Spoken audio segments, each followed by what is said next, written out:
Blog Talk Radio.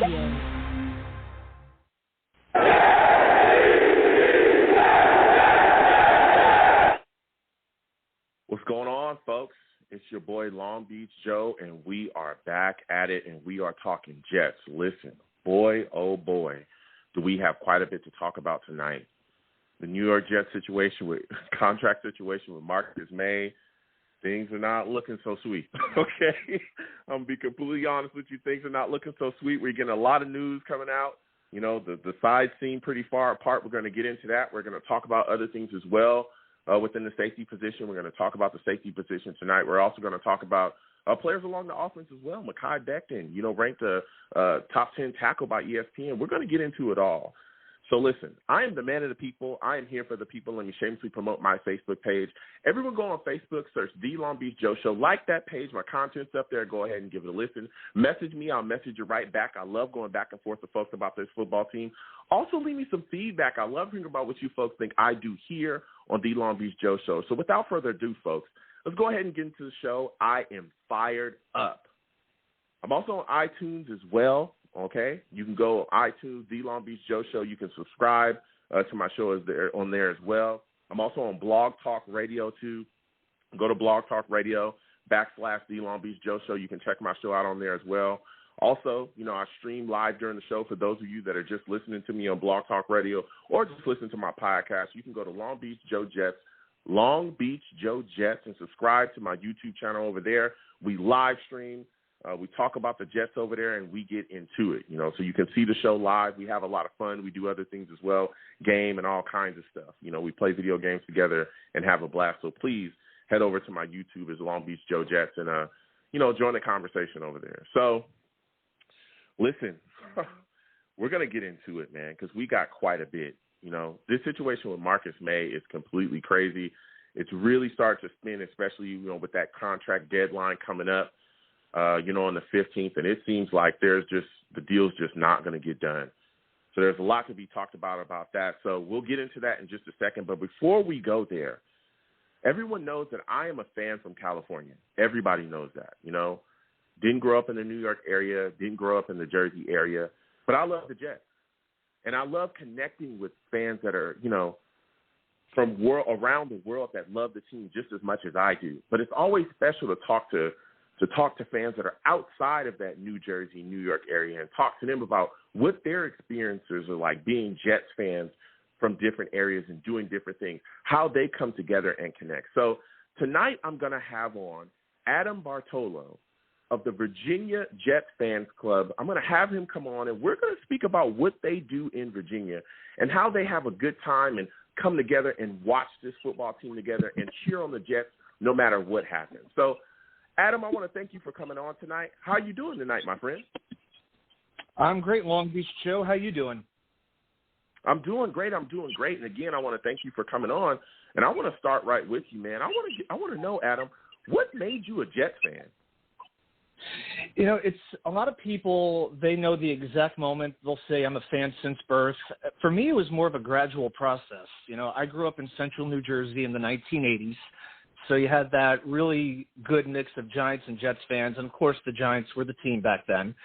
But my next-door neighbor was a diehard Jets fan. My father was kind of a casual Cowboys fan. My mom is not into sports whatsoever. But my dad would always take me to the Mets games for baseball, and I just found myself gradually shifting over to the Jets. It's that Mets and Jets connection. So I can't really point to a specific year and say, this is when I became a Jets fan. I just know there was something about the underdog, the blue collar, that really appealed to me. And I still identify with that all the way to this day. Yeah, there's a lot of people, that talk about their experiences of how they came into their fandom. And like you said as well, that underdog spirit, I've heard people talk about that, how they feel like when they put that green on, it's all about the world being against them, and they love sitting back and watching their team just come out of the scrum with that W on a weekly basis. And there's other people as well that talk about how, hey, they grew up and their family basically told them, listen, you're going to put this jersey on, you're going to cheer for, Vinny Testaverde or Wayne Corbett or Keyshawn Johnson, whoever it was that was on the Jets at that time, and that's the end of it. You know what I'm saying? You don't get to choose, my friend. The Jets have chosen you. You know, we making sure that you're going to put on this green. So it's great to hear, you know, your perspective from that standpoint, Adam. Now, how did your fan club start out there, Adam? And where can people come out and hang out with you guys? You know, the first thing I'll say in response to what you just said, you don't meet any bandwagon Jets fans. We don't exist. You know, if you're a Jets fan, you are a Jets fan. There's just no getting around that. Mm-hmm. So as far as the club goes, first thing, actually, I moved to Virginia in the summer of 2017, 4 years ago this month. And before that, I'd actually been living in Chicago for 20 years. And you think it's lonely, like in California. It's lonely in Chicago. It's 90% Bears, 9% Packers, and 1% fill in the blank. So, yeah, back then I was living in St. Charles, Illinois for about 15 years, which is the far west suburbs of Chicago. We're not talking the city. It's an hour to get downtown. You drive 10 minutes west, and it's cornfield country, you know? So I would go to the sports bar, and I would be the only Jets fan in the place. And the problem was I had to watch myself from screaming because everybody pretty much knew how the Jets were doing based off my reaction and the color of my face based on how red it was getting. So moving to Virginia, like I did 4 years ago, one thing that I knew about this area is that you have people coming here from all over the country because there's almost a dozen military bases out here. People move here from everywhere, and you're right in that mix between north and south. So one day I just Googled, Jets fans. I was, just trying to make some friends, meet some community, and lo and behold, I found the Virginia Jets fans group on Facebook. And a guy named Sterling started it back in 1990. He's born and raised here. He's your classic lovable hippie. And he had the group going for a long time. He moved to Florida about 2 years ago. So he's down in the, I think in the Orlando-ish area. So he decided to take a step back.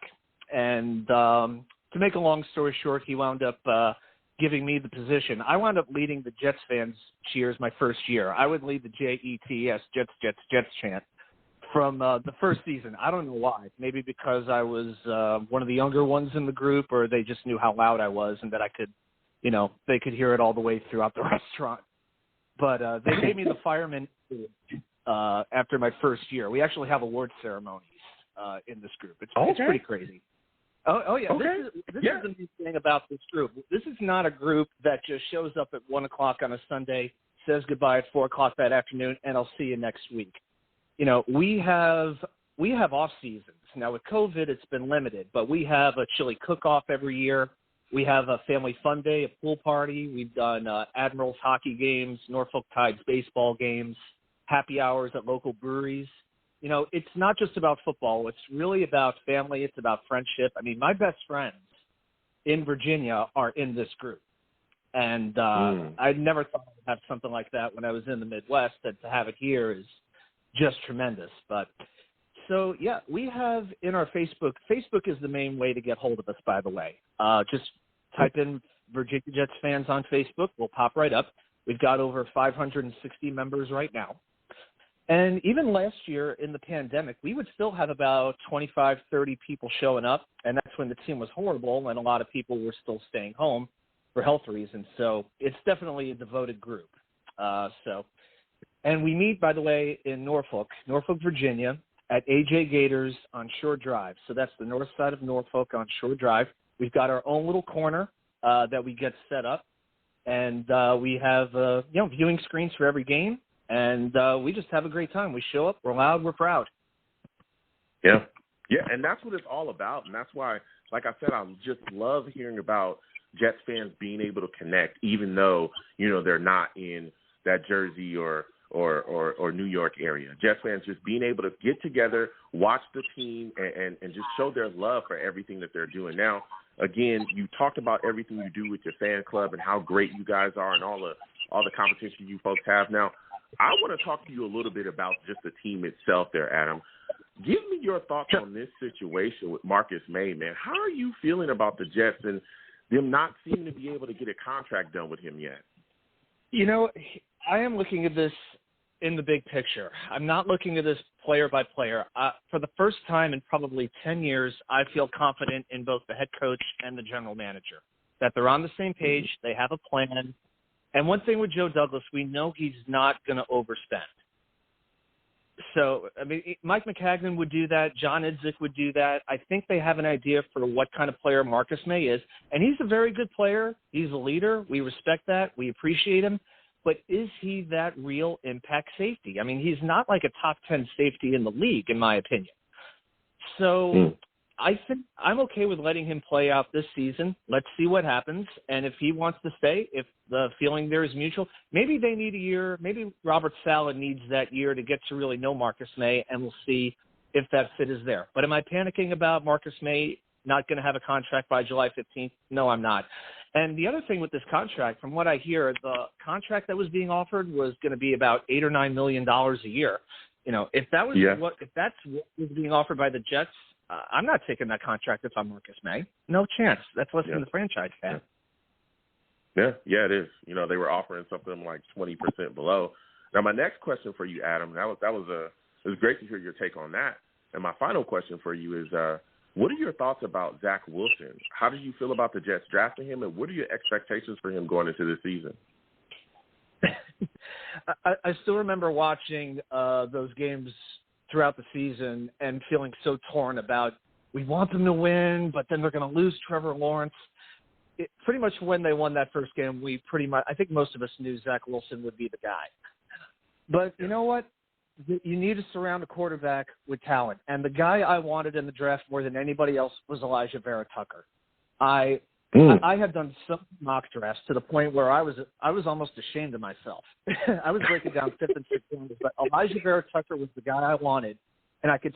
We were having a draft party at AJ Gators. The group was, and the position where I was sitting, I could see ESPN, but everybody else was watching the NFL Network. And I think ESPN had the news first that the Jets had traded up. And the second that I saw the Jets were on the clock, I knew it was for AVT. And I literally jumped straight up in the air and on my chair. I was so pumped up. So the point of that is Joe Douglas knows what it's going to take to make a quarterback succeed. You know, I love the first 4 picks of the draft. I didn't know a whole lot about Elijah Moore beforehand, but everything that you see, not just Jets guys, but national media guys are just infatuated with this guy. About how even some saying he could project Tyreek Hill. I mean, we could only pray that would happen, you know. But Michael Carter, I love over there. I think this offense could be this offense is going to take a big step up by default, just because Adam Gase is gone. Now we don't really know what Zach Wilson is going to be yet, but we have to say this: he doesn't have any excuses. He has some very, very good pieces around him. He's going to be protected. And I look forward to seeing his progress as the year goes on. Yeah, I do as well. We'll see what happens there. I know that there's a lot of big expectations. I understand that he's a young quarterback, so it's going to take time, you know, for things to kind of pan out. But like you said as well, we've done a lot. We've surrounded him with a lot of talent, and he's going to be able, you know, hopefully be successful, especially with our new offensive coordinator that we brought in. So, listen, Adam, this is phenomenal to speak with you, man. Before I let you go ahead and give everyone all of the contact information for your fan club, where you folks meet, and how they can get, you know, involved with everything that you folks are doing there in Virginia. Absolutely. So if you're ever in the area, we meet at AJ Gators on Short Drive in Norfolk. So it's the north side of Norfolk. There's actually several AJ Gators in the area. And if you come down, try the Gator Burger with the cheddar cheese, sauteed onions, fried jalapenos, the crispy bacon. Fantastic burger, by the way. And but the best way to contact us is Virginia Jets fans. Send us a request. We just put in, 2 or 3 questions like, are you a Jets fan? Where do you live? Things like that. But we'll still take you even if you don't live in Virginia. But I am trying to expand the content a little bit, maybe put some YouTube videos out there and things like that. We did have a website, but we found it wasn't generating the traffic. So right now Facebook is the focus, and hoping to expand into some more video content as well. Yeah, absolutely. So awesome, Adam. Again, I want to thank you for calling in, my friend. And, again, keep doing what you folks are doing out there in Virginia. You have yourself a good night, all right? You too, my friend. Talk to you later. All right, see ya. Listen, that was Adam Bartolo, again, of the Virginia Jets fan base.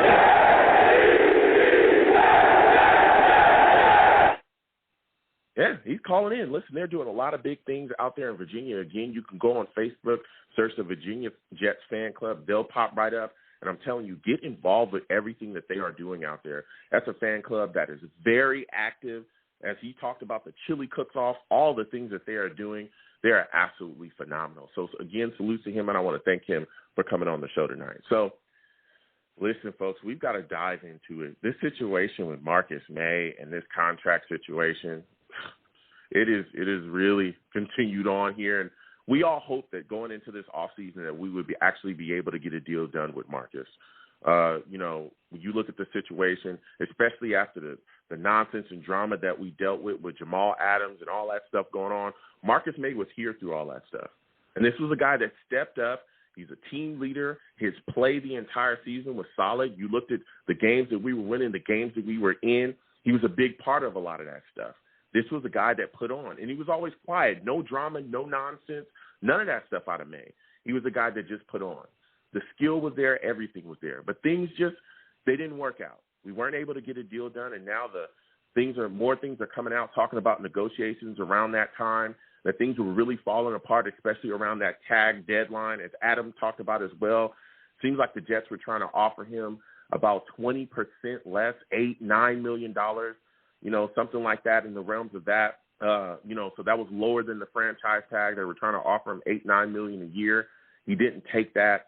And it just seems like, even though they're saying, hey, publicly they were coming out saying they were trying to work out a deal, he was trying to work out with offers for the Jets as well. And now that offer has been pulled off the table. And now we're looking, 2 days before the deadline, the 15th of July is the deadline for them to give him a deal. And it just doesn't seem like it's going to happen. And I'm looking at the situation and I'm saying to myself, I understand both sides. I truly do. You look at, Marcus Maye, and here's a player that's phenomenal. I understand that a lot of people may not, may look at him and not think that he is, the most elite safety in the league, but this is a very good safety. This is a guy that is versatile. He can do it all. If you want him back in coverage, you look at his coverage ranking. They're near the highest in the NFL. He's always talked about as one of the better coverage safeties in the NFL. No doubts about it, okay? This is a guy that you can put back there. He won't get destroyed, in coverage or anything like that. Then you can bring him up into the box as well. We saw him make plays coming down and, run support. He would hit guys, all kinds of things. He can do it all. He's a safety that can play multiple positions. He can do his thing. He's not a guy that just has to sit back. He can come down into the box and he can handle business. But you look at it from his situation, it's like, hey, if he thinks that he can get, more money than that, he's looking for more money than that, he feels like he should be paid more, why would he sign a deal if you're only offering him $8 to $9 million? Why would he do that? Then you look at it from Joe Douglas's side. He's like, hey, I don't want to overpay. You're a safety. I want to get you for as little as I can get you for, $8 or $9 million right now. Hey, go ahead and I'll offer you that. And if I can't, I'll tag you. And then guess what? If you don't sign it this year, if we don't get a deal worked out by the deadline, I can tag you again next year. So that's the side you're looking at from Joe Douglas's situation as well. And then it starts to make me think, too, I'm wondering when I think about this situation, what do players in the locker room think about this? Because you also got to look at it from that side, too. When you look at Marcus Maye, again, I talked about all the things that he's brought to this franchise. The ability out there on the field. He was the guy that was voted, he was a team captain. He's a leader in that locker room. You got to think, would some of these young players look at this situation and go, okay, well, Marcus Maye has done everything right. When Jamal Adams was exploding and telling random people out on the street that he did not want to be a New York Jet and he was trying to go be a Cowboy, Marcus Maye was, still doing his thing, working in the facility, trying to handle business, doing whatever he could to put the best products out there on the field for the New York Jets to be productive. When everything was going awry, Marcus Maye was one of the stabilizing points within the locker room, and his play was phenomenal too. Even though we were having a bad season, even though the scheme may have not have fit him, the best way that it could, he was still going out there and doing his thing. So you got to start to think with some players in the locker room, look at the situation that he's going through right now with the New York Jets and go, man, this guy's done everything right, and they still aren't giving him the type of deal that they should. They still aren't paying this man. Especially when you look at the Jets' history as well, They have a long history of not being able to keep players. We have a long history of that. We have a long history of not being able to re-sign guys that we draft, that come in here, that play well. We can't keep them. They always go somewhere else. We always miss out on their primes. We have a long history of that, So there's a lot of sides to this situation, man, a lot of sides to this situation. We were all hoping that it would get worked out, but as of now, and again, this is the 13th of July, okay? As of now, it's looking like he's not going to get that deal. It's going to be tough, man. It's going to be tough. Because Marcus Maye, again, he's one of my guys that is one of my favorites. I really like Marcus Maye. And I was hoping that we would be able to sign something now, but if it doesn't get done now, we got to see what the future holds going forward with him. Because, again, he could be tagged again next year. And then, things could really boil over and blow up, let me tell you. So, again, 515-602-9639, 515-602-9639. Call in. We are taking live callers. Wherever you're watching me from, please like the stream. You know what I'm saying? Also, give it a thumbs up if you're on YouTube. Subscribe and turn on your notifications. You know what I'm saying? Wherever you're watching me from as well, if it's not YouTube, because I stream on multiple platforms, please like the stream and please share the stream as well. Retweet it wherever you see it or send it to your friends. You know what I'm saying? We're going to talk. The lines are open again, 515-602-9639, 515-602-9639. Call in. You know what I'm saying? Also, when you call in, I gotta say this because some people don't get it. When you call in, you don't have to call in and hang up, call in and hang up, call in and hang up. I can see you, okay? You're in a queue. Be patient. We'll get to everybody. The lines are hot. People want to talk. I'm going to get to everybody. You know what I'm saying? We're going to hear everybody's take. Also, the only thing I don't allow on my show, do not call in cursing on my show. I'll get you out of here. I'll get you out of here fast. I'm talking faster. We got rid of Adam.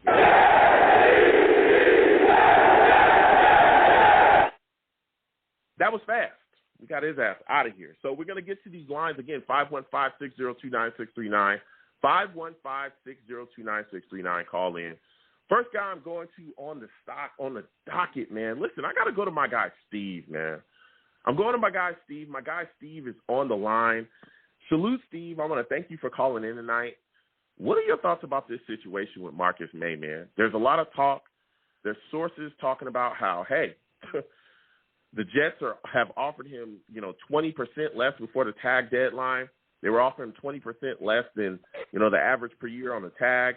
Now you look at this situation with Marcus Maye, it seems like there's not going to be a deal done before the 15th. How are you feeling about this situation, man? Well, first off, Joe, it's always great to hear from you, man. Great to hear from you.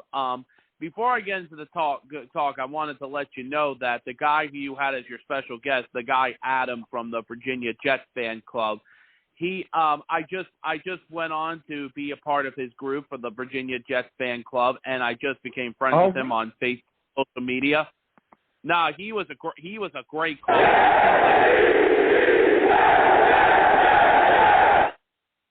That's what it's all about, Steve. That's what this is all about, connecting Jets fans, man. Go ahead, man.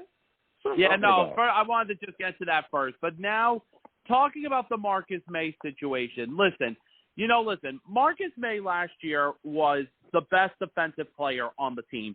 Him and Quentin Williams were the two best players, but Marcus Maye was just slightly better than Quentin was. Here is the thing. Yes, Marcus Maye, does he deserve a contract extension? Yes.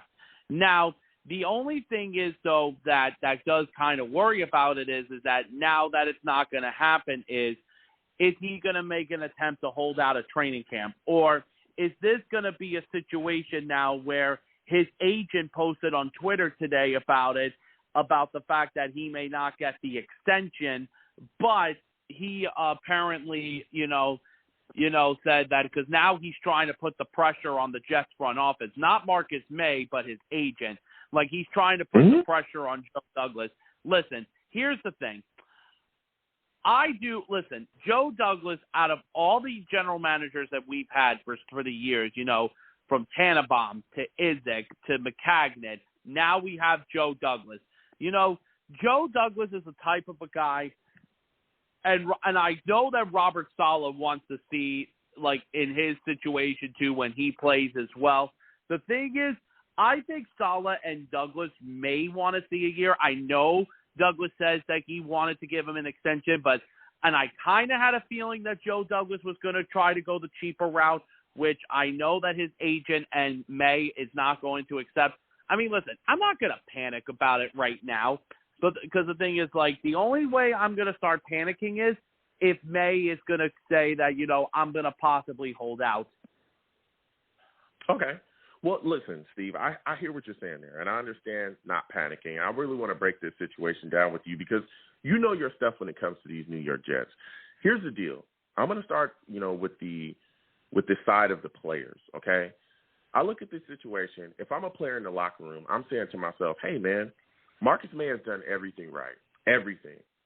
No issues off the field. He's a guy that when he gets on the field, he plays to the wall. No one questions his, you know, the ability. No one questions his heart. No one questions his effort, nothing like that.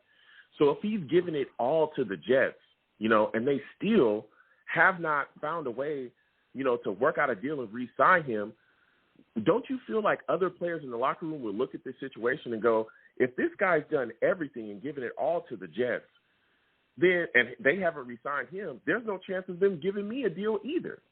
Maybe I should start to look elsewhere instead of even trying to work out a deal. Why should I try to stay with the Jets hard? Yeah, I know. Are you concerned about that?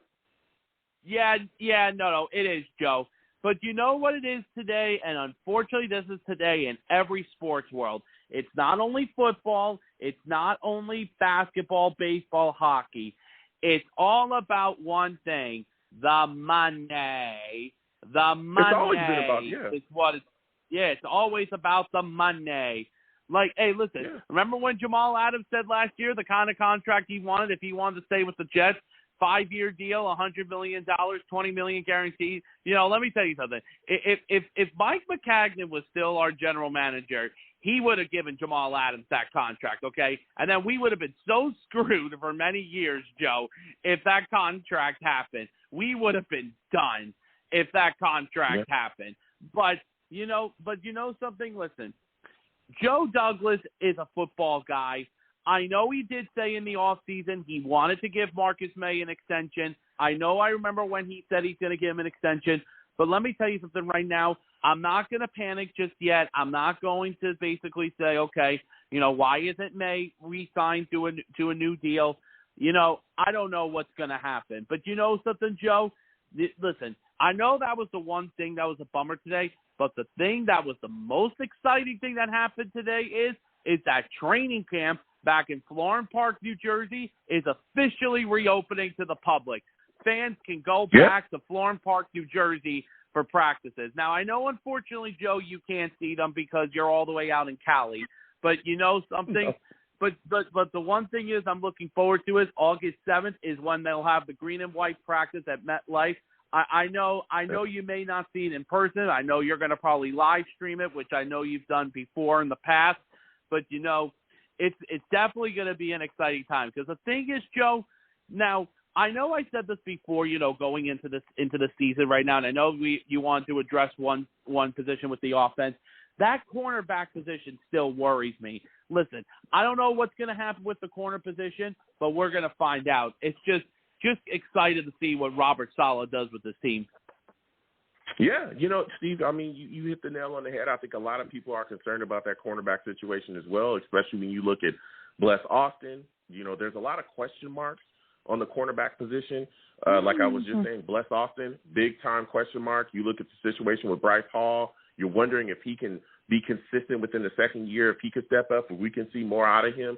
That slot corner position is wide open. A lot of people are saying, hey, Michael Carter could be the guy. Some people are saying Gundry. There's a lot of talk about a lot of different people there. So I understand your concerns about that, Steve. But I want to end this call on a positive note, man, because you really brought a lot of fire tonight. And it's kind of, you know, not everybody's happy about this situation with Marcus Maye so far. But my final question for you is going to be, man, what are your thoughts about Mekhi Becton being rated a top 10 tackle by ESPN?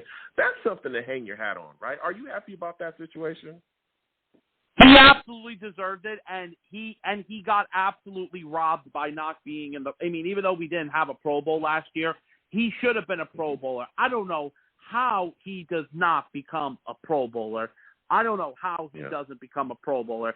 And the thing is, a lot of people were saying that, in the off season, so far, he did say he wanted to work on his weight, and even Robert Saleh told him, I want you to work on your weight, during this time off. I've seen the workouts he's done in the gym. He looks so much better than he did last year because, he did have that belly last year, but he turned it. He definitely lost that belly. I mean, I think they said that before they went on their time off. I think he was 365 or maybe 370. He looks like he's lost at least 50 pounds, the guy, and he looks a lot better. Yeah, he looks phenomenal. I've seen him work out constantly. He's always looked good. I can't wait for this season. He got robbed from a Pro Bowl last season. I think that this is going to be an all-pro season for Mekhi Becton upcoming. I think he's really going to continue to put on and show people what he's about. So, listen, Steve, I got to get back to these lines, man. I know you got to get back to the calls, right? Joe. Joe, thank you so much. Just remember, all gas, no brakes. Let's go. Absolutely, Steve. Absolutely. That's what I'm talking about. Steve knows what time it is, you know what I'm saying? So salute to everybody again. The lines are open, 515-602-9639. 515-602-9639. Call in. We are talking Jets. We're talking Marcus Maye. We're talking a lot of things here. This contract situation has not gone the way a lot of people believed it would. So I'm going to keep getting back to these lines. I'm going to my guy E, man. My guy E, he is on the line. I already know that E's going to bring the fire. We all know how E is. Listen, E, salutes to you. I want to thank you for calling in tonight. Give me your thoughts about this situation with Marcus Maye, man. Seems like a deal's not going to get done. Seems like both sides are pretty far apart. How are you feeling about this, man? Joe, how you doing, man? Hope you're doing well. So, with Marcus Maye, it's tough. I wanted him to get a deal done. Now I'm opposite of some fans are saying give him like $15 million, give him anything he wanted. I'm not, I don't think he's worth that much. I would have loved to see him get an extension. But for me, though, it's not over. We still have, 2 days to go. And I have an example. Happened to one of my other favorite teams, a big New York Mets baseball fan. And we had a player we traded for in the offseason, Francisco Lindor. And this year was going to be his last year of his contract. And he set a deadline. He said, I'm not negotiating a contract extension in the season. So fans started getting panicky, like, oh, no, Lindor's not going to sign a contract. Everyone was calling him, oh, he's a fraud, money hungry, screw this guy. Right before the season started, contract. So you never know. And, the stories don't really get out of the building that much with since Douglas has showed up. So all this stuff could completely be false. But I don't think they're going to get a deal done, honestly. Now, I don't think this makes Joe Douglas a complete cheapskate. I think he's proven that he can spend some money. I mean, last year he brought the cash out of it. But, it's a tough situation. I think you probably, play him on the franchise tag this year and then franchise him again next year. Just maybe have him for 2 more years. Because what are we going to give him, 3 years, including this year? So you're just taking off 1 more year? The dude's not the youngest player. He came into the NFL at a pretty old age. I know safety doesn't age as poorly as corner does, but obviously, it's 30 years old. You start to hit a bit of aggression. It's not like quarterback or offensive line when guys play late into their 30s. So it's an interesting situation. It's good that team this year, I doubt he's going to hold out. I know the NFL has new policies with all the, fines and whatnot. I don't think he's even the type of guy to hold out. He's a leader on the team. Saleh, I think he set a good enough culture for guys not to be holding out like that. So I'm not too worried about that. The interesting thing though with him is when we drafted Ashton Davis, I always thought of him as more of a free safety as well as Marcus Maye. He's at best, in my opinion, a free safety.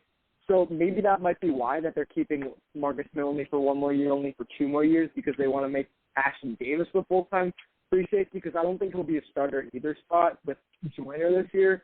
I think he'll be kind of that chess piece. He's very versatile. Play some strong, play some free, play some, some nickel, all sorts of stuff. Yeah, and again, salutes to you. I want to thank you for calling in. You bring up a great point, but my thing about it is you got to see if Ashton Davis can even be healthy for the full season. Yes, that's right. Yeah. You also got to see that the talent is there. Look, I understand. You may think that Ashton is the future, but Marcus Maye is one hell of a safety. Like, he's one hell of a football player. You know, you don't want to move on from talent if it's there, even if you can give him maybe a 3 to 4 year deal. And even going back to Marcus Maye in this situation with his contract, I look at it like this. I understand that Joe Douglas doesn't want to overpay. I don't want Joe Douglas to overpay. I don't think any Jets fan, most Jets fans, let me back that up, most Jets fans do not want to see him dramatically overpay, you know, for any player. But the deal is that when you look at the situation, you want to make sure that you're able to keep your own. We have a long history of not being able to do that, right? We have a long history of guys performing here. You know, some guys perform well out of the draft that we have, and then the guys that perform well, somehow they walk away. And I think that that's big as well. That's why I'd like to see them be able to get the deal done. And then another thing, and I'm going to ask you this question as well, is that what kind of message do you think this sends to the locker room if Marcus Maye isn't re-signed and he doesn't get a deal? Don't you think that that will kind of reverberate to some of the younger guys looking at him going, hey, this guy's one of the best players that we have on defense. He's a team captain. He's done everything well, and this guy still can't get a deal? There's no chance that I'm going to get one either. Yeah, that's a tough situation. You also got to remember that this isn't Joe Douglas didn't draft him. Like, this isn't, you know, one of his guys. And outside of Quinnen, who I can see getting extended long term in the future, everyone else is most likely going to be Joe Douglas guys. But I don't think it's said. Like, I think the players respect Joe Douglas, respect his process. Obviously, he brought them Saleh, who they all love. So, I mean, it's interesting to think about that. You know, players want to see their teammates get paid. You know, players want to see their teammates, you know, achieve the things that they need to achieve.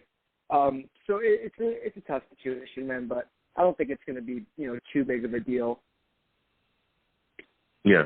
So for you, in your mind, if you were the Jets general manager, what exactly, you know, what is the most that you would be willing to give Marcus Maye per year? I'd give him $12 million per year at most. I try to get more in that, like, you know, 11 range, but 11 to 12 for me.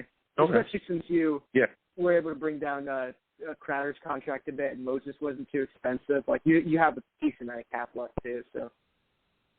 Yeah, I'm right there with you. That's where I was. I told people even, you know, months ago, you know, when off season started, I said I really, the $11 million is for me 10 to 11 million, but I touched that $12 million range. I'd have no issues with that. Now, 13, 14, you get up in there, I start going, I don't know, my man.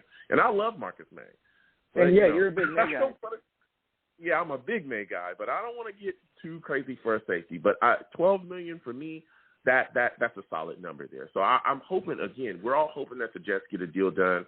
According to sources and things that are being reported, the sides are very far apart, and things have been, you know, deal has been pulled off the table, you know, within this last, you know, little bit of time. And again, we're still 48 hours away from the deadline actually hitting. So hopefully they can get something worked out. But if they can't, he's going to be playing on the tag this year.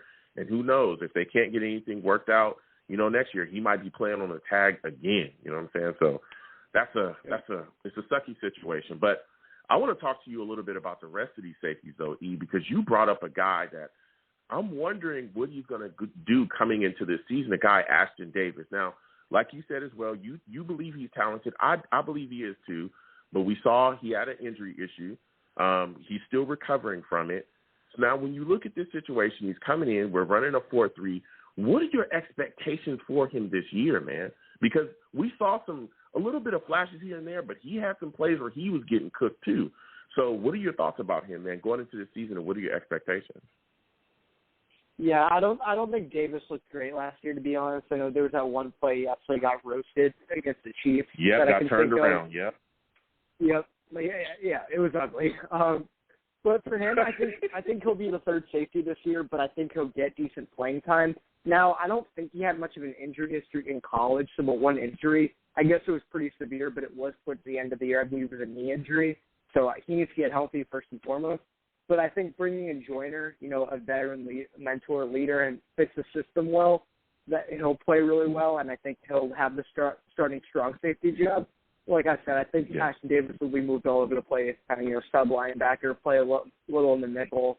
You know, if anyone gets hurt, you know, would you rather have Ashton Davis or Matthias Farley as your backup safety? You know what I'm saying? So He'll provide quality depth, and I think he'll get legitimate snaps too. So I don't think he'll be a starter quite yet this year. He was definitely more of a developmental pick when we, selected him, but I think he'll get, decent playing time. Where do you think Joyner fits within this defense? Because there was a lot of talk of, and I know things were floating around about Marcus Maye moving to strong safety and then putting Joyner at free safety and allowing Joyner to kind of roam around and do his thing. Do you think that that's what we'll see this upcoming season? No, I think Marcus Maye will stay at free safety. I think that's his best role. I know Joyner had his best years with the Rams at free safety, but he also, had experience playing in nickel cornerback with the Raiders, which didn't go great, but I don't know why you sign a safety to put in that nickel corner. It's pretty dumb, but, he has experience. He's a versatile player. So I think he'll be the strong safety. I think you want to keep Maye's a really solid, in coverage, keeps everything in front of him. You don't see him running back, you don't see his jersey name, as some football people say, him chasing down after getting cooked by someone. So, yeah, I would keep him at free safety. I like him there. Yeah. So when you look at this situation now and the safety position, I want to get your thoughts on this. With our cornerback position being so suspect, how important is it for our safeties to succeed in coverage and not get cooked? Can you give me your thoughts on that, E? Yeah, it's huge. I mean, I'm glad that our safeties we have are prioritized in coverage, the cover first safeties, because I hope we don't have to do too many blitzes this year like we have in the past with a legitimate pass rush. So we're not having to, take guys out of coverage to put them, send them to the quarterback. So that'll help them tremendously. So if you have two guys back there, they'll be able to clean up if anyone gets, our young corners get roasted. So, that's huge. So I think the front seven has, a bigger impact, but definitely the safeties have a huge impact on, whether or not the corners will succeed or not. Also, Maye is, a leader on the team. He'll help the guys out and whatnot. Yes, absolutely. Listen, you're bringing a fire in this call, E. I want to go to the offensive side of the ball with you because we haven't talked it a little bit, man. I want you to give me your thoughts on what do you think is the strength of this Jets offense at this point? What is a position group when you look at them, you go, okay, that builds confidence in me. I feel like we're going into the season with these guys. We might be all right offensively. Yeah, the wide receiving core, which is crazy to say because last year, week one, we had Rashad Perryman, who's fast, and that's kind of it. Jameson Crowder, who's good, and Chris Hogan, who's playing lacrosse now. So those are three guys going into the season, week one. And now we have we don't only have legitimate starters, we have legitimate depth. So we're 5 deep at receiver, and even Barrios, as a 6th receiver, he's, good enough. And now you don't have to rely on guys like Jeff Smith and Lawrence Cager and, Josh Malone and all these nobodies. No offense to them, but they're not, starting caliber wide receivers. So I think the wide receiving group is, the strength of the team. And I even think the offensive line could be a huge strength. I think Becton has all-pro quality to him. I think he has a shot at being an all-pro. I think he'll easily be a Pro Bowler this year. If AVT plays well, which everyone talks about him being kind of a very safe pick, like very likely to hit, McGovern, I think, can rebound with better guys around him. And then you got Moses. The big question, though, is that right guard position. Now, I think Ben Roten, if he starts, will be better than he was last year. But it would be cool to see Cam Clark get that job just so, you have all the, young guys going forward, with Wilson, for the future. That would be huge. And that would be an absolute steal to get a starting guard in the 4th round. But I think, the wide receiving core, and then probably the offensive line comes in next. I mean, we don't have really anything at tight end. I like the running back room, but it's nothing really amazing. So I'd go wide receiver. Yeah, the wide receiver core is strong, and I've talked to multiple people about this. You're bringing up some great takes right there. Listen, Elijah Moore, Davis, Mims, who everybody's talking about that he's going to have a breakout season this upcoming season. Jamison Crowder back into the fold. We were able to restructure his deal and bring him in. Keelan Cole. I mean, you can go on with the names. This is a deep wide receiver core, man. Extremely deep here. And now you're looking at a situation, and it does nothing but bode well for your young quarterback because you're doing for him what you never did for Darnold. You're giving this guy legitimate targets and somebody that he'll be able to get the ball to. Reliable sets of hands are out there. And, so I love that. And you talked about the offensive line as well, especially with the addition of Morgan Moses, which was a great signing.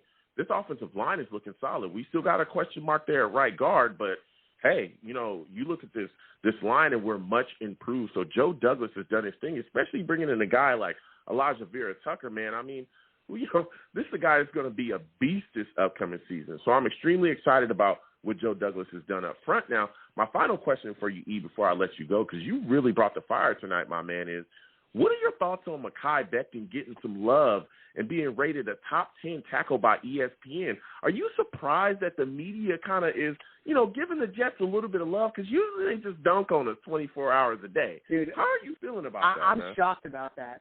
I'm shocked that the Jets gets any love in this national media because we're the punching bags, man. Even if we do something good, it's pretty much New York teams in general.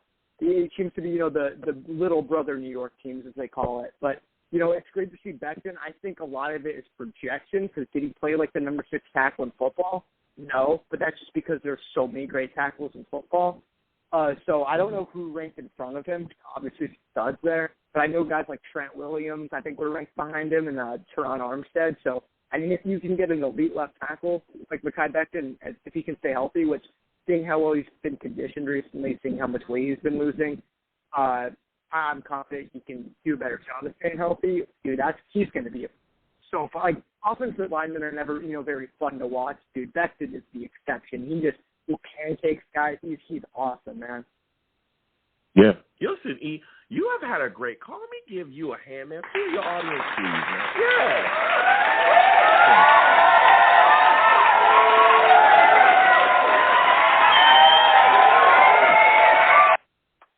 Listen, I respect your takes today, E. You brought the fire, my man. You brought the fire tonight. Listen, next time I have a show, E, I want to hear from you, all right? It's been great talking to you tonight. You have a good night, my friend. Yeah, of course, man. I appreciate it. You have a good one. You have a good one. Listen, E calling in with the fire, okay? With straight fire. A lot of great takes. He's always bring great takes. He's a great Jets fan. He knows his thing. He definitely knows his Jets. That's point blank, period. So we're going to continue with these lines. Again, 515-602-9639. 515-602-9639. Call in. Before we get to the next caller, Jacob, we're going to be coming to you very soon. I'm going to go to my savages in the chat, all right? For those of you that don't know, let me tell you something. I got a chat here. We're live streaming while we do the radio show, and I call my chat the savages. You want to know why? Because they are straight savage. Savage!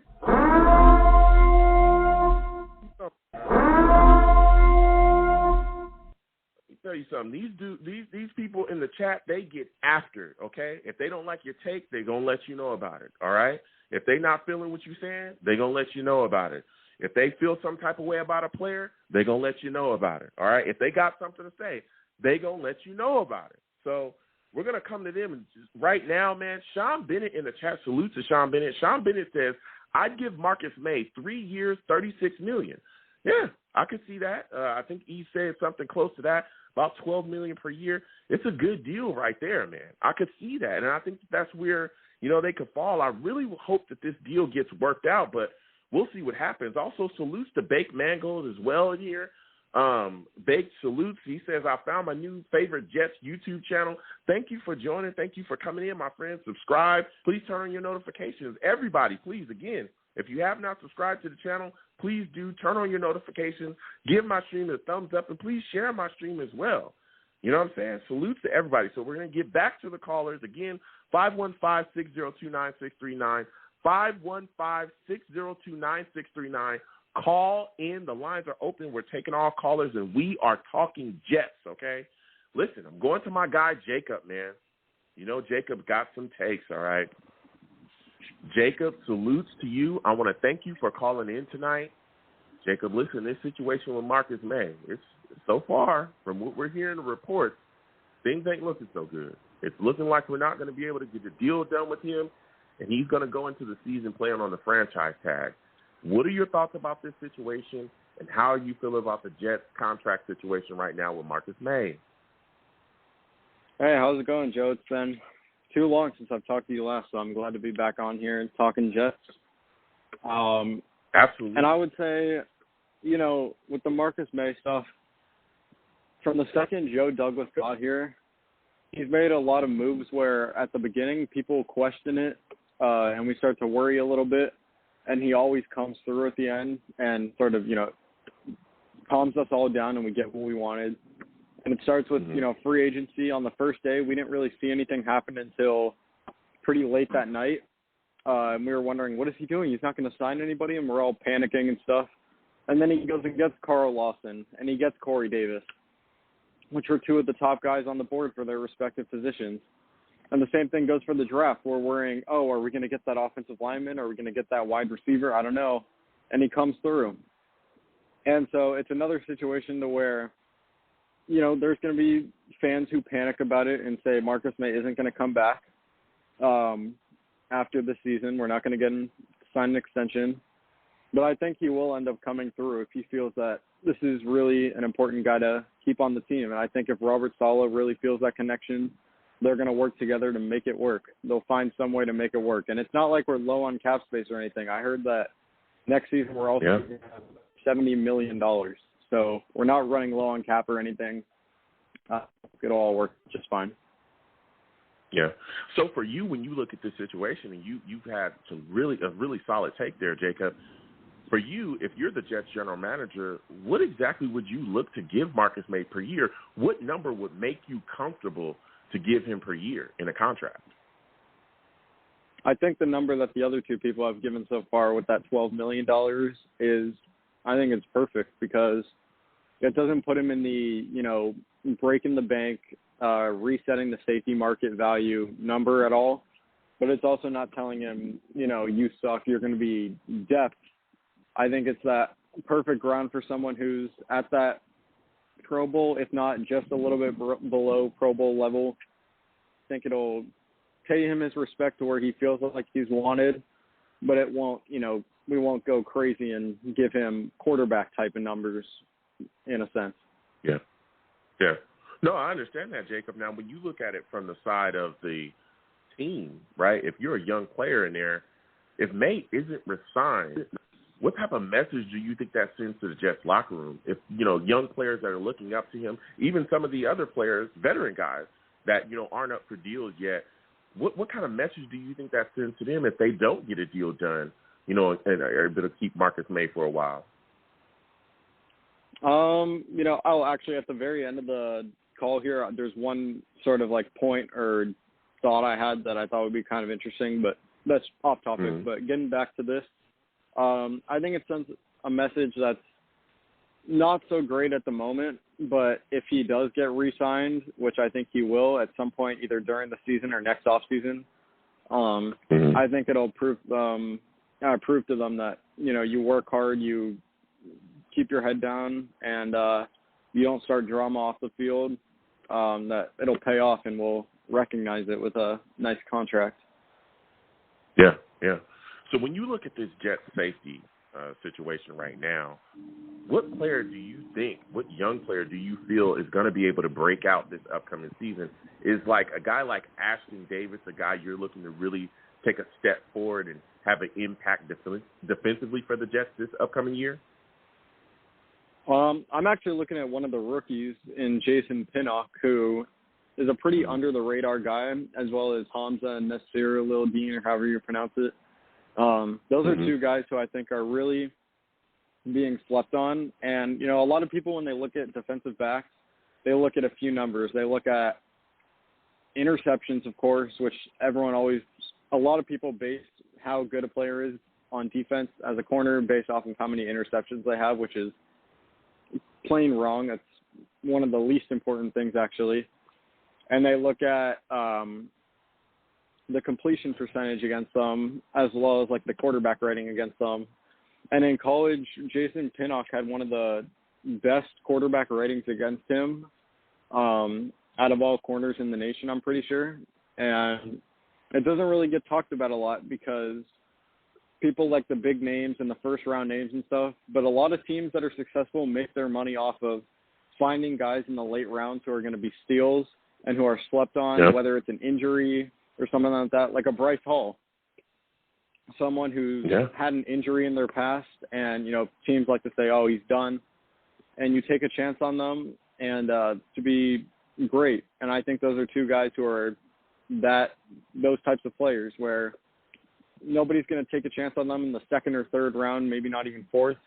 But I think that just gives them motivation in a sense to prove everyone else wrong. And I think those are two of the top guys, along with Bryce Hall, who are going to be pretty good players in my eyes. Okay. Look, I respect that. I think, I look at the situation as well, and I'm looking at Ashton Davis, and I think he's a guy that has great talent. Hopefully he stays healthy this season, this full season, but he's a guy that we saw flying around like a chicken with his head cut off last year. And again, he's a rookie. He's going to have those hurdles because we also saw him get cooked. I mean, E brought up that tape where he got spun around on a route. Hopefully we can figure these things out, but especially, again, one of the things that really helped me, build confidence within me about the young guys developing on our roster is the fact that we have a solid coaching staff. I think we all believe that, right? With Robert Sulla and Jeff Albrecht, our defensive coordinator, these are guys going to be able to coach these guys up. These are guys going to be able to utilize these players and their skill sets and make sure that they're ready to go, and they're going to go out there and be able to put them in their systems and have them ready for success, put them in situations to be successful as well. And I think that if you look at coaches of the past within the Jets, that wasn't a big thing. So, Jacob, my next question for you is I want to go to the other side. I want to talk to you a little bit about the offense before you ask me the question because you said you had a point for me. But what do you think is the strength of the Jets offense at this point? Surprisingly enough, I think it might actually be either receiver or offensive line in a way, because when people think Jets offensive line, nobody really thinks of it as one of the best or, all pro, Pro Bowl, whatever. People think of it as a joke. I mean, and they're not wrong in that sense. If you look at our history of offensive line, we have a few good players, some Hall of Famers, but other than that, it's been pretty awful. And I think Joe Douglas has done a great job of finding young guys who have Hall of Fame potential, and you mesh them with veterans who have proven they can be very solid and healthy and put together a very, very quality offensive line. And it's only going to get better with time, with the progression of Mekhi Becton and Elijah Vera-Tucker mixed with the veteran presence of Morgan Moses and Connor McGovern. I think it's setting us up for a lot of success. And same with the wide receivers. We find that nice combination of young guys with Mims and Elijah Moore, and we mix it with the veteran presence and experience of Jamison Crowder and Corey Davis. And I think having that veteran presence to help guide the rookies and the young guys, it's slept on. And it never hurts to have that veteran presence to guide you in your first couple years in the NFL, and I think it's really going to pay off for us. Yeah. Listen, Jacob, this has been a fire call from you, an absolutely great call. You said you had a point or a question that you had for me. What is it? Before I let you go ahead and spit your take. Yeah, it might be a little bit of a reach. People are going to go, oh, what is this? But an interesting thing I thought of is obviously we have a lot of money to spend over the next few years because, most of our talented guys are pretty young on rookie contracts or, just on one-year deals for not much money. But a team like the Green Bay Packers has two specific guys who I think if we get into that next stage this coming year as to where we're not necessarily a playoff team yet, but we're a fringe playoff team, and we really feel like we're one piece away from being a solid playoff team. The two guys that come to mind on that team are Davante Adams and Jair Alexander. And the Packers obviously don't have a lot of salary cap to begin with. And if they're wanting to keep Aaron Rodgers around, which obviously you want to, he's just won the MVP, they're going to have to pay him a lot of money in the 40s, maybe even $50 million range. And that doesn't leave them with much room to extend Davante Adams and extend Jair Alexander. And so if they get into that point where they think there's just no way we're going to be able to keep all three of these guys between having to give Aaron Rodgers $45 million a year, Davante Adams is going to want $20 to $25 million, Jair Alexander is arguably the best corner in the NFL, and there's just no way we're going to be able to retain all of them. And we know that. Let's try to get a draft pick for them, like a first rounder, not a second rounder, but I would say a first rounder. The Jets could very well go out there because we have 2 first-round picks this year too because of that awesome Jamal Adams trade that just is the gift that keeps on giving. We have 2 first-round picks this coming year, and one of them, whichever one it may be, most likely the lower pick, we could very well go out there if we sense the Packers aren't going to be able to sign all 3 of those players. We could go out there and say, hey, our corner room, it's very young and unproven, and we love what we see in Jair Alexander. We'll give you one of our first-round picks this year because we know you guys are struggling in the salary cap. We'll give you one of them, and you give him to us. There's a chance they say yes. I mean, because, you know. Look, I hear that take there, Jacob, but I look at the situation like this, and I'm not saying that Joe Douglas won't do that, but we all know that Joe Douglas is big on the draft, right? He's big on drafting because there's trades that could have been made left and right that a lot of people talked about that were, could have been made on the table, and they weren't. And instead, he went to the draft. You look at what he did this year. Hell, you look at what he's done in the past, getting Mims in the second round way lower than anybody thought, right? Nobody thought that Mims would be there. He actually traded down, was still able to get his guy. You look at some of the miracles that he worked in this year's draft. We got, some people consider Vera Tucker the best guard in the draft. Some people were saying he was close to being one of the best or the second best offensive lineman in the draft. There were people saying that, but he definitely is the best guard in the draft, according to a lot of people as well. He got him moved up and basically gave up nothing to get the best guard in the draft, according to a lot of people. That was nothing. Getting Elijah Moore in the second round, unbelievable. Mm-hmm. So there was a lot of moves that could be made. So I understand you talking about trading that first, possibly that second first. But let me tell you something, especially with some of the holes that we have, particularly, and I understand that Alexander could fill a need, but trading down and gaining more capital, gaining more value, because, again, we're still a team that's building. We still have holes. Linebacker position, you could talk about, various spots throughout the corner position.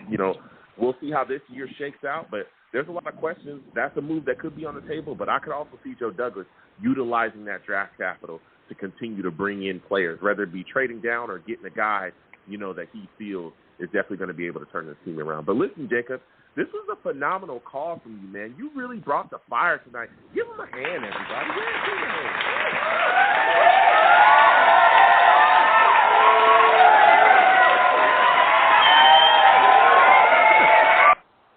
Great call from Jacob as usual. Listen, Jacob, I want to thank you for calling in tonight. Next time I have a show, my friend, I want to hear from you, all right? Absolutely, absolutely. You have a good night, Joe. Absolutely. You have a good one as well. Listen, Jacob bringing the fire, okay?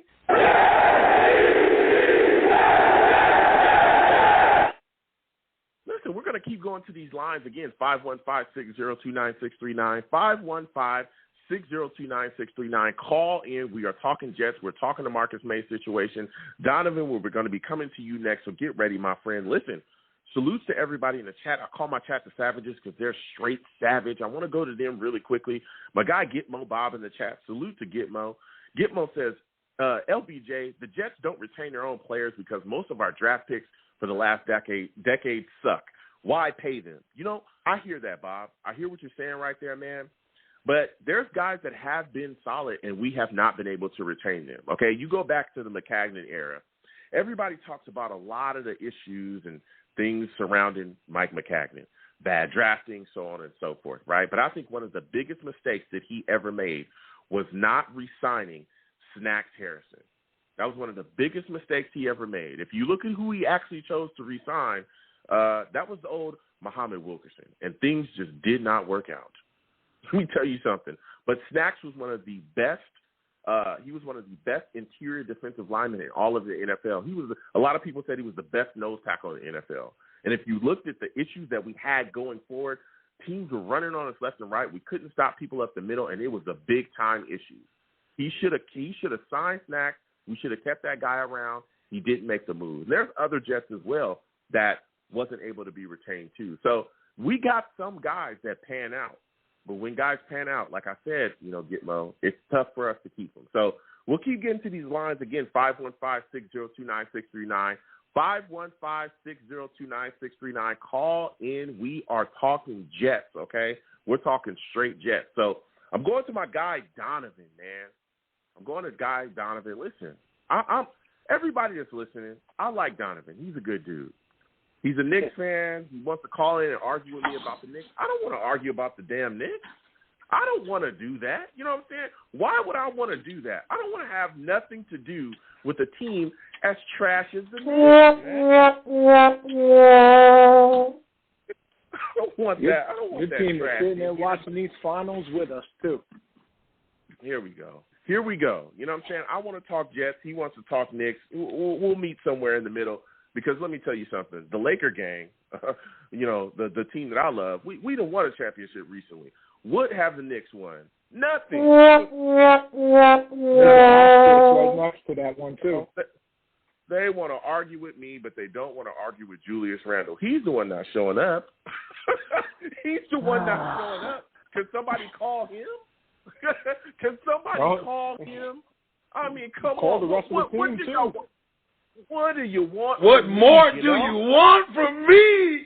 I'm just here. I'm not the one making the news. I'm just reporting it. You know what I'm saying? That's all I do. But listen, Donovan, salutes to you. I want to thank you for calling in. You know I really enjoy talking to you about these New York Jets. Listen, this situation with Marcus Maye, man, his contract situations look like he's not going to get the deal that we all hoped that he was going to get. What are your thoughts about this situation now? Seems like the sides are very far apart. How are you feeling about this now, man? I don't like it. Just like you said before, we didn't sign Snacks, and that was a big mess with him. I don't think Marcus Maye is on the same level as Snacks, but I just feel like at this point we need to show, like our young players, like you play well for us, you're going to get a contract from us. We're going to keep you in the locker room. And with Marcus Maye, I think we needed to set like a standard that, like, okay, this guy's been here, he's been through. He had his injuries and stuff, and he's an older player. But, I mean, I think he should get a contract now. I'm not saying to break the bank for the contract, but you got to get a deal done. What is he asking money-wise for? I mean, there's a lot of reports out there. Of course, a lot of people saying a lot of different things, but I know that the Jets, according to sources as well, these are reports too, the Jets basically offered him $8 to $9 million, pretty much 20% below the actual, franchise tag that he's playing on right now. And of course, that Marcus Maye wasn't going to sign that because he's like, hell, that's lower than the franchise tag. And, according to reports, again, he got higher offers from other teams. So I would guess it's probably somewhere in maybe the $13 million range, maybe 12, according to, the other teams that might have offered him something. So we're all hoping that, again, everyone has talked to tonight, and I want to ask you this question as well. Would you be comfortable giving Marcus Maye $12 to $13 million per year? Yeah, on a shorter contract, I would give anywhere from 11.5 to 12. I don't think that 13 is out of the price range. But I mean, you would have to we're not paying anybody right now. So if you get him on a 2-year or a 3-year, heavy in the front of the contract, I don't really see, because Marcus Maye is, 30 now, 29, 30? So, I mean, he's an older player. He's going to be 29. Right. So, I mean, he's one of our guys, and he was the leader of that defense last year in a terrible season. I mean, you got to show him something. I mean, you have to show the fans something. Like, so let's say, okay, Quinnen Williams might be the next guy up. Well, what are we going to do with that? Possibly hit free agency? No. Why don't we show somebody? Why don't we show the guys that are going to be coming up to contracts that we're going to pay for our guys to stay here? We drafted you. We're going to keep you.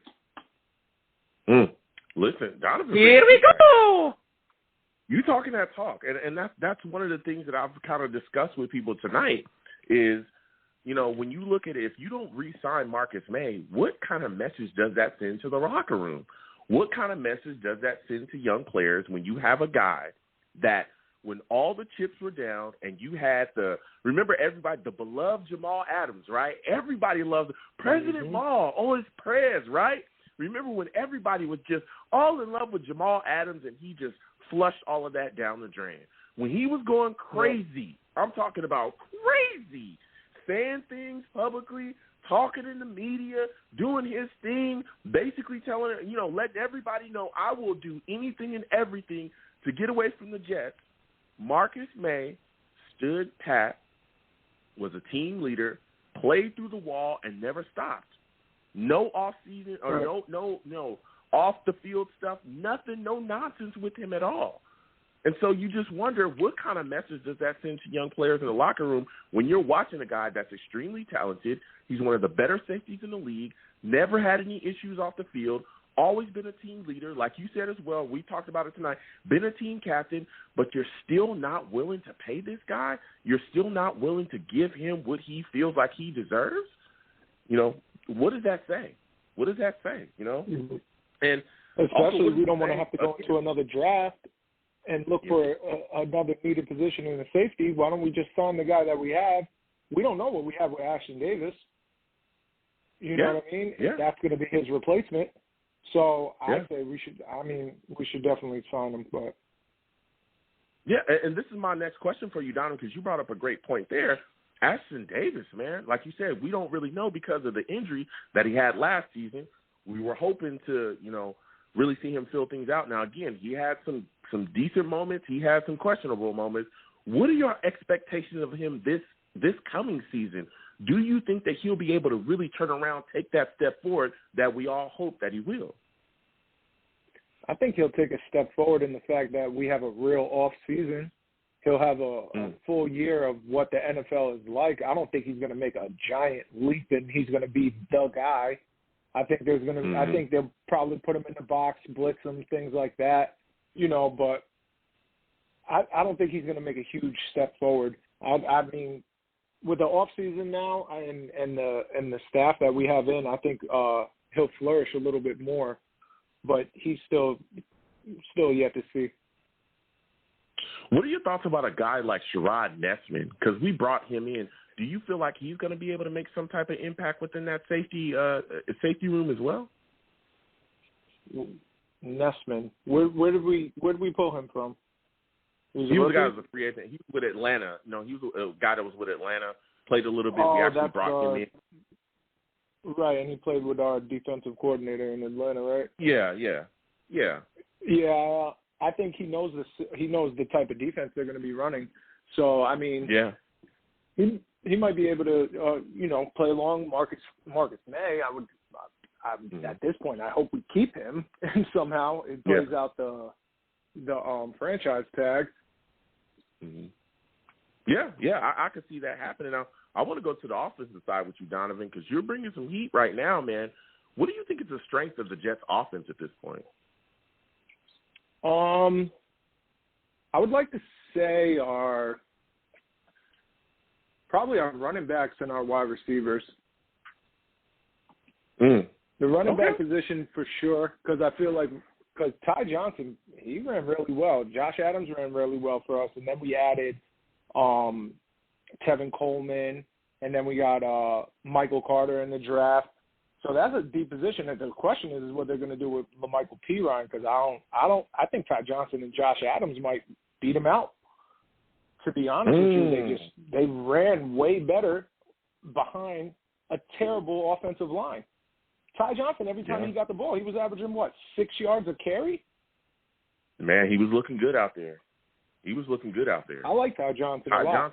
And then the wide receivers, this is probably all around. I'm not going to say they're better than this because these were our last 1,000-yard receivers, but Brandon Marshall and Eric Decker, I mean, we haven't had wide receivers since 2015.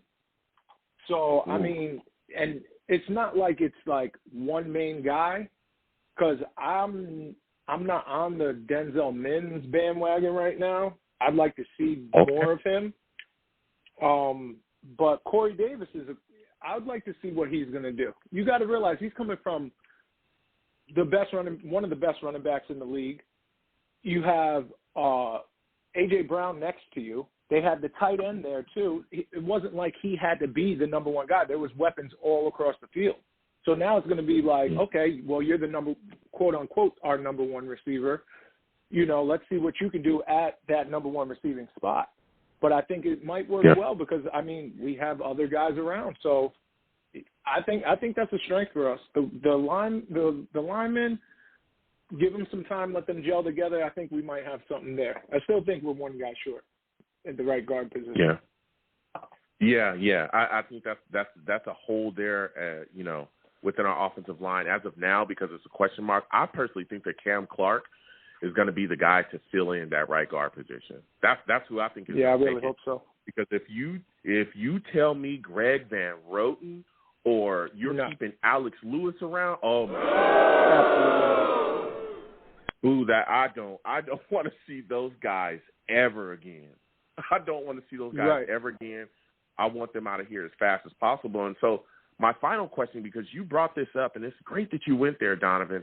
My final question for you is, when you hear about Mekhi Becton being rated a top 10 tackle by ESPN, are you shocked that the media is just giving us any kind of love? Because they're so used to bashing the Jets. There's so much they always want to try to find some way to smack the Jets around. Are you shocked that they sat down and said, hey, yeah, Mekhi Becton, he's a top 10 tackle? No, I'm not shocked. His work speaks for itself. Every time he was on the field, I mean, the man was mauling people. He's a monster. I mean, he's so big, you have no choice but to see him on the field. Yeah. You're automatically going to see what he's going to do. So, I mean, I think it would be more of a smack in the face if they didn't give him a top 10 tackle. I would really be upset. But for them to give it to him, it's like, yeah, obviously. Yeah. Look, I respect it. As a rookie, he was mauling guys. He was getting down the field. That size to get down the field, that's scary. Unbelievable. And now you got Vera Tucker next. You got Vera Tucker next to you, and he can get a one-on-one with a deep tackle, and you don't have to worry about the guy next to you because he's equally as smart as you are, and that helps McGovern out. So maybe McGovern might show us something this year too. I just think that Mekhi Becton, as long as he's not hurt, he's going to be he might be a top 5 tackle in this league. Yeah, I could definitely see that. And like you said, as long as he's not hurt, which is going to be a big thing for this year, we saw the injuries kind of, stack up with him from the shoulder to their breathing issues. There were other issues that kind of, knocked him out of a couple of games. Yeah, chest issues, stuff like that. So, yeah, I'm hoping that he stays relatively healthy this year. He's able to get through a full year because I believe that he will be dominant. I mean, let's be serious. As a rookie, he's the best offensive lineman on our team. Not even close. Arguably not the even best close. There wasn't an offensive on our team. Well, okay. You know what? I respect that. That's not saying much, but I'm saying. Were saying that as well. Yeah. There were people saying that. Frank Gore absolutely. Yeah, we did, and the Jets' offense was terrible. Yeah, but there was a lot of people saying that as well, that he was the best offensive player. Yeah, absolutely. Listen, Donovan, this was a call from you, man. Give this guy a hand, man. Yeah.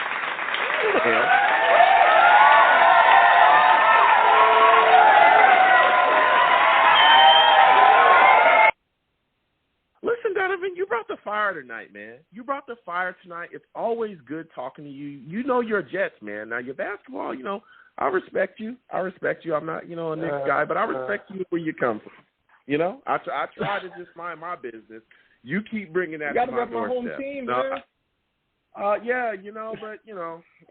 I mean, I respect that, but you know how it goes over there with the Knicks. Let's be serious. Listen, Donovan, it's been great to speak to you tonight, man. You have yourself a good night, my friend. All right, Joe. I'll talk to you. You have a good one. Listen, for all of those, people try to hit me up. I see some people in the chat. Oh, Joe, you're bashing the Knicks. I ain't bashing the Knicks. Listen, I'm just telling you the truth, okay? The Knicks are trash. They're trash. I try to show everybody respect, but then I gotta hear about that. I got people talking about, hitting me up left and right all the time, talking about the Knicks. Oh, next year, Joe, you're gonna see us. We're gonna be in the championship. We're gonna win ourselves we're gonna hoist that trophy, Joe. We're gonna win ourselves an NBA championship. You watch, Joe. Come on. You're smoking crack. Stop. You gotta stop. You guys gotta stop. Salutes to me. You know what I'm saying? Can I give myself a hand for bashing the Knicks? Can I give myself a hand? Yeah. Thank you.